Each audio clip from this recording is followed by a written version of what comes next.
आमतौर पर पुलिस जनता की रक्षा के लिए होती है, लेकिन अगर यही पुलिस बेकसूर जनता की दुश्मन बन जाए तो ऐसे में आम जनता किसके पास मदद के लिए जाए। यकीनन इस खबर को देखने के बाद आपका भी पुलिस पर से भरोसा उठ जाएगा और पुलिस की कार्यशैली सवालों के घेरे में आ जाएगी। दरअसल हुआ यूं कि इस रोहित बोथरा नामक युवक की पुलिस ने बिना कुछ जाने पूछे लात घूंसे से बेरहम तरीके से पिटाई कर दी। विदित हो कि रोहित बोथरा एक व्यवसायी है और व्यवसाय के सिलसिले में रोहित अपनी इंडिका कार से चिमूर गया हुआ था। वहां से लौटते वक्त भद्रावती के आसपास एक सूमो रोहित की गाड़ी का पीछा कर रही थी। इस सूमो पर ना ही नंबर प्लेट था, ना ही कोई पहचान। चूंकि रोहित एक व्यापारी था और उसके पास कैश रकम थी, तो उसे चोरी का संदेह हुआ और रोहित ने अपनी गाड़ी की रफ्तार बढ़ा दी। बावजूद इसके पड़ोली के पास सूमो ने रोहित का घेराव किया, जिसमें से एक व्यक्ति रोहित को मारने के इरादे से आया। जैसे तैसे रोहित अपनी जान बचाकर वहां से भागने में कामयाब हुआ, लेकिन वापस वही सूमो रोहित की कार का पीछा करने लगी। रोहित को लगा हो न हो चोर मेरे पैसों के पीछे पड़ गए हैं। ऐसा सोचकर रोहित ने तेज रफ्तार से अपनी गाड़ी के पहिए पुलिस थाने की ओर घुमाए और सिद्धार्थ होटल के सामने खड़ी पुलिस को देखकर रोहित ने चैन की सांस ली और रोहित ने अपनी गाड़ी रोकी। साथ ही वह सूमो जो रोहित का पीछा कर रही थी, वह भी रोहित के पास रुकी। उस सूमो में से 6 से 7 लोग उतरे और बिना कुछ जाने ही रोहित की लात घूंसों से बेरहमी से पिटाई करना शुरू कर दिया। दरअसल इस सूमो में पुलिस वाले सवार थे, जिससे रोहित बिल्कुल बेखबर था। पुलिस वाले रोहित को घसीटते हुए ट्रैफिक ऑफिस के सीसीटीवी सर्वेलेंस रूम में ले गए और वहां पर भी उसकी जमकर पिटाई की और कहां से शराब बेची, कहां से शराब लाई, गाड़ी क्यों तेज चलाई, इस तरह के सवाल करते हुए मारपीट की। रोहित ने अपने संदेह को उनके सामने रखा, लेकिन पुलिस सुनने को तैयार नहीं थी। वह सिर्फ तमाशबीन बना रहा। रोहित ने अपनी बात रखने की पुरजोर कोशिश की, लेकिन पुलिस के हाथ थे जो थमने का नाम नहीं ले रहे थे और पुलिस ने रोहित के परिवार के लोगों के साथ बदसलूकी की और उनके साथ गाली गलौज और धक्का मुक्की भी की। और तो और पुलिस ने उन्हें धमकाया भी। पुलिस के इस दबंगाई से खफा व्यापारी संगठन ने मीडिया के जरिए न्याय की मांग की है और संबंधित पुलिस वालों के खिलाफ कार्रवाई की। देखिए, मैं एक इलेक्ट्रिक बिजनेस करता हूँ चंद्रपुर डिस्ट्रिक्ट का। मैं चिमूर गया था वसूली के लिए और जब मैं वहाँ से रिटर्न आ रहा था, मेरे पास जैसा मैंने बताया वसूली के लिए गया था तो कैश भी थी। मैं रिटर्न आ रहा था तो भद्रावती के बाद मैंने एक सूमो को ओवरटेक की। सूमो को ओवरटेक करने के बाद वो सूमो कंटिन्यूस मेरे पीछे आ रही थी और अपर टिप्पर मार रही थी। चूँकि वो एक सुनसान एरिया था और मेरे पास कैश थी तो मैंने गाड़ी फास्ट कर ली अपनी। फिर थोड़ी देर बाद मुझे ऐसा लगा कि सूमो पीछे चलेगी तो मैंने गाड़ी स्लो कर ली। तो पड़ोली के पास स्पीड ब्रेकर के आसपास वो सूमो मेरे गाड़ी के सामने आके खड़ी हो गई। वो सूमो पे ना नंबर प्लेट थी, ना आगे नंबर थे, ना पीछे नंबर थे, ना कहीं कुछ लिखा हुआ था, ना पुलिस का कोई सायरन होता है वो भी नहीं था। जब गाड़ी मेरे गाड़ी के सामने रुकी तो उसमें से एक जीन्स टी शर्ट पहन के एक बंदा बाहर आया। वो बहुत ही एग्रेसिव था। वो मारने के इससे, हमला करने के इससे मेरे पास आया, लेकिन मेरा गाड़ी का कांच बंद था और मैं आगे निकल गया बाजू से।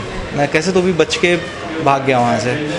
फिर वो सूमो वापस मेरे पीछा करने लग गई तो ये लोग तो मेरे पीछे पैसे के लिए पड़ गए, ऐसा मुझे आभास हुआ। मैंने अपनी गाड़ी पूरे स्पीड से ले ली, सिटी की तरफ ले ली। मैं पहले घर जाने की सोच रहा था, लेकिन बाद में मैंने विचार किया कि मैंने पुलिस स्टेशन जाना चाहिए क्योंकि ऐसे गुंडे मेरे पीछे पड़े थे।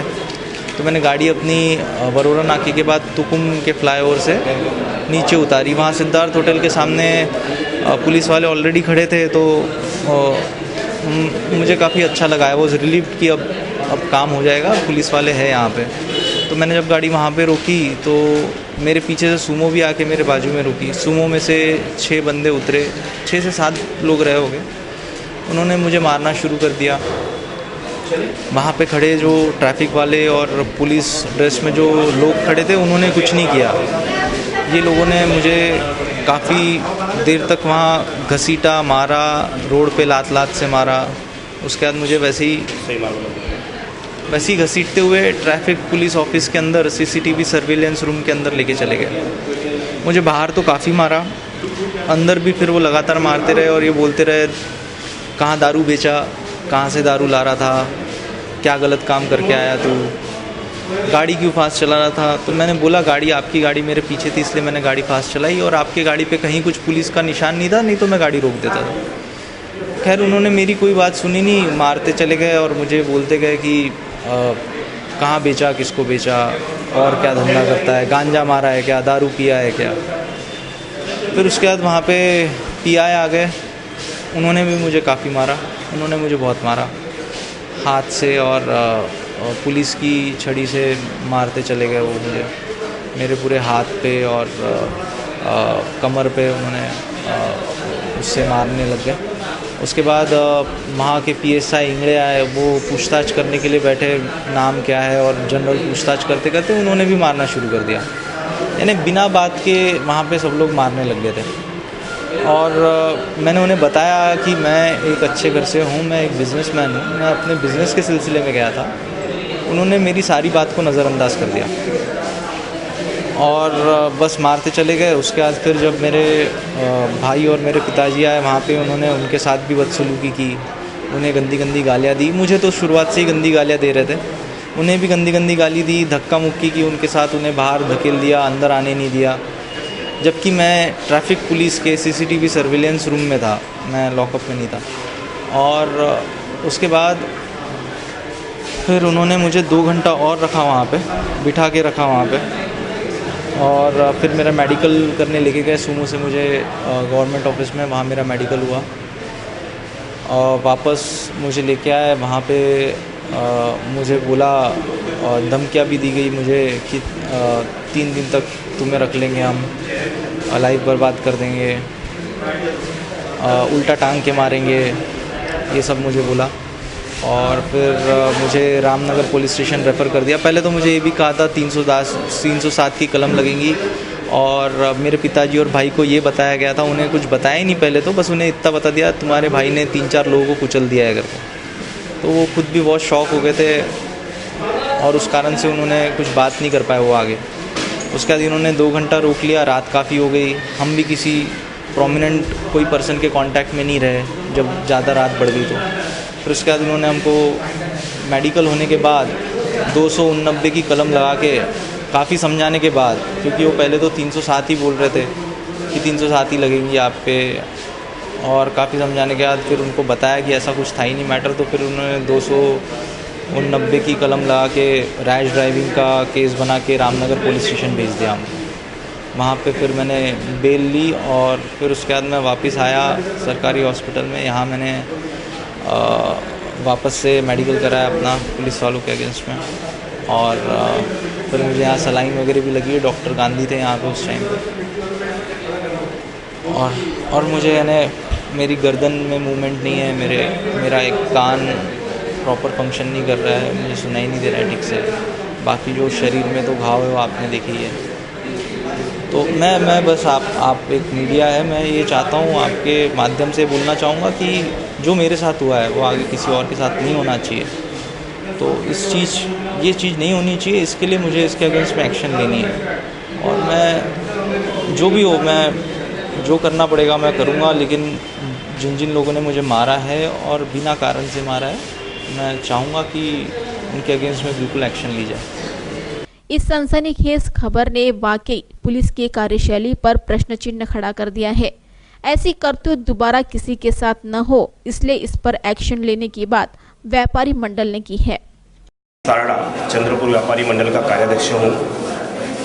कल हमारे व्यापारी मंडल के भाई एक सदस्य श्री बोथरा जी, रमेश बाबू बोथरा के पुत्र रोहित पुत्रा अपने व्यवसाय के काम से वसूली के लिए चिमूर संभाग में गए थे वसूली करने के लिए।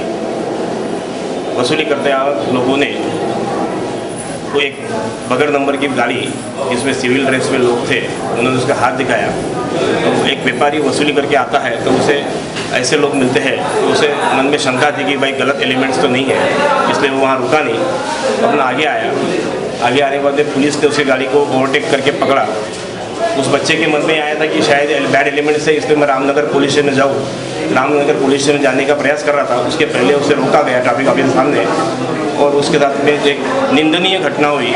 एक मासूम बच्चे पे जिस तरह से उन्होंने दुर्व्यवहार किया है, एक निंदनीय व्यवहार है। इसका हम व्यापारी जगत से निषेध करते हैं, और ऐसे लोगों ने, जिन लोगों ने बगैर सोचे समझे जो कार्रवाई की है, उसका हम निषेध करते हैं और उन लोगों पे योग्य कार्रवाई करें, ऐसे हमारी व्यापारी मंडळ की तरफ से मांग है। मी हरीश लुंडरनी मुथा या घटनेचा तीव्र निषेध करत आहोत। आज समाजाच्या रक्षणासाठी पोलिसांची जी जबाबदारी आहे ती समजून रोहित बोथरा हा ट्रॅफिक पोलीसच्या ठाण्यात गेला असताना त्याला आपला बचावासाठी पोलिसाची जेव्हा त्यांनी मागणी केली तेव्हा त्याला अमानवीयरित्या मारहाण करून पोलिसांनी आपलं कर्तव्य न बजावता एक अमानवीय कृत्य करून एक समाजाचं निंदनीय काम केलेलं आहे। त्याप्रती आम्ही सर्व सामाजिक संघटनातर्फे, व्यापारी मंडळातर्फे या सगळ्या गोष्टीचा आणि या कृत्याचं निषेध करतो, आणि ज्यांनी हे कृत्य केलेलं आहे त्यांना त्वरित निलंबित करून आम्हाला न्याय द्यावं असं आम्ही एक निवेदनाद्वारे SP आणि कलेक्टर यांना एक मागणी करणार आहोत, आणि लवकरच एक पत्रपरिषद घेऊन आम्ही आमची मागणी समाजापुढे ठेवणार आहोत। धन्यवाद। मैं रामजीवन सिंह परमार चंद्रपुर व्यापारी मंडल का उपाध्यक्ष हूँ, और ये जो हमारे व्यापारी भाई के साथ में जो घटना हुई है, जो वसूली करके आ रहा था और रास्ते में उसके साथ पहले भी इस टाइप की घटना हो चुकी है और उसके साथ लूटपाट हो चुकी है। वो इस उद्देश्य से जब पीछे उसके लगे, उसको रोकने के लिए बोले, तब वो रेस गाड़ी चलाया, और जो गाड़ी वाले थे वो सिविल ड्रेस में थे और उनकी गाड़ी पे कोई नंबर नहीं था। उसके बाद में उसका घर जबकि दूसरी तरफ, कोई सायरन भी था, सायरन भी नहीं था, और जब उसका घर दूसरी तरफ है, लेकिन वो सेफ्टी के हिसाब से पुलिस स्टेशन रामनगर के लिए निकला कि भाई पीछे कौन है, गुंडे हैं, क्या है पता नहीं, इसलिए वो रामनगर स्टेशन तरफ जा रहा था, पुलिस स्टेशन की तरफ। तो बीच में उन्होंने शायद जो भी किया होगा, पुलिस वालों ने, वो जो पीछे के गाड़ी वाले थे उन्होंने फ़ोन करके अलर्ट कर दिया होगा। तो ट्रैफिक पुलिस वाले चौक पे पुलिस वाले आके, और दूसरे जो सिविल ड्रेस में, वो भी सिविल ड्रेस में थे, इसको रोकने के बाद गाड़ी से, और इसके साथ एक व्यक्ति था, उसको निकाल के बहुत बुरी तरीके से अमानवीय कृत्य करते हुए और बहुत बुरी तरीके से डंडे से इतनी ज़्यादा मारे हैं, इतनी ज़्यादा चोट पहुँचाए है कि जिससे एकदम वो डिपार्टमेंट ने जो कृत्य किया उसका निषेध करते हैं और पुलिस में कार्रवाई होना चाहिए।